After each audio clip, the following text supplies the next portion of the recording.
तोता भैया, तुम लोग इतने अच्छे हो, मैं कैसे शुक्रिया कहूँ। मेरे पास तो कुछ भी नहीं है। अरे रानो, दोस्ती में धन्यवाद नहीं चलता। तुमने भी तो पहले कई बार हमारी मदद की है। जब हमें घर बनाने के लिए सूखे पत्ते नहीं मिल रहे थे, तुमने ही तो हमें दिए थे। हाँ, और तुमने कभी किसी को मना नहीं किया। आज तुम्हें जरूरत है तो हम कैसे दूर रह सकते हैं। तुम दोनों का दिल बहुत बड़ा है। मुझे अब लग रहा है कि शायद सब ठीक हो जाएगा। बारिश अब रुक चुकी थी। रानो चिड़िया को तोता और तोती की मदद मिल गई थी। अब उसके बच्चों ने खाना खा लिया था और कंबल से ढककर सो गए थे। पास के पेड़ पर बैठे कालू कौवा और गोरी कोवी ये सब देख रहे थे। उनकी आंखों में जलन थी।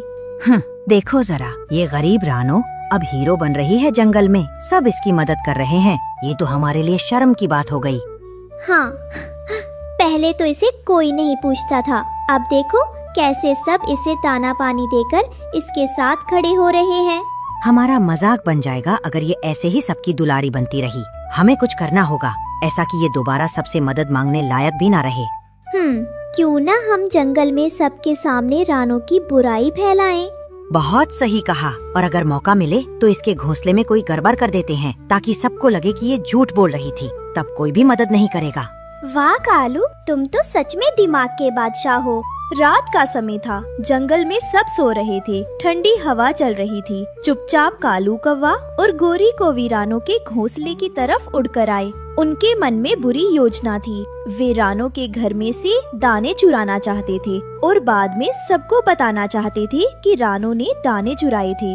गोरी, चुप रहना। बस थोड़ी देर में मैं रानो के घोंसले से दाने चुरा लूंगा। फिर मैं उन्हें बंटी कबूतर के घर के पास फेंक दूंगा और सबको कहूँगा कि रानो ने बंटी के दाने चुराए हैं। वाह, तब तो सब उससे नाराज हो जाएंगे और कोई भी उसकी मदद नहीं करेगा। कालू ने रानो के घोंसले से कुछ दाने चुपचाप उठा लिए। रानो को कुछ पता नहीं चला। लेकिन जब वो और गोरी उड़कर जंगल के दूसरे हिस्से में जा रहे थे तो रास्ते में उन्हें तोता और तोती ने देख लिया। अरे, ये कालू और गोरी रात के समय कहाँ जा रहे हैं और कालू के मुंह में क्या है? चलो पास चलते हैं, लगता है कोई गड़बड़ है।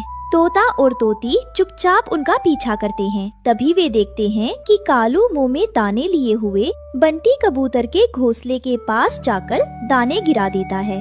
समझ गई, ये रानो को फंसाने की चाल है। ये उसके दाने चोरी करके बंटी के घोंसले के पास डाल रहा है। अब बहुत हो गया, अब इन्हें सबक सिखाना ही होगा। तोता और तोती तुरंत बंटी कबूतर को बुलाते हैं और